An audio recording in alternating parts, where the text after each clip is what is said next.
Hey, dog lovers. You're enjoying some queso fresco, and your puppy is begging for a bite, but is it safe? Let's find out. Unfortunately, queso fresco is not the best choice for puppies. Why? Because this fresh cheese is high in lactose and salt, which can upset your puppy's tummy.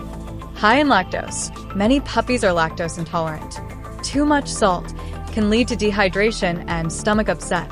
Risk of bacteria. Some queso fresco is made with unpasteurized milk, which can be unsafe. If your puppy really loves cheese, try safer options like low-lactose cheeses, like mozzarella or cottage cheese. Small portions only. Cheese should be a rare treat, not a regular snack. So, can puppies eat queso fresco? It's best to avoid it. Instead, choose a dog-friendly alternative in small amounts. Want more puppy-safe food tips? Subscribe for more. Like, share, and stay tuned for more dog-friendly advice.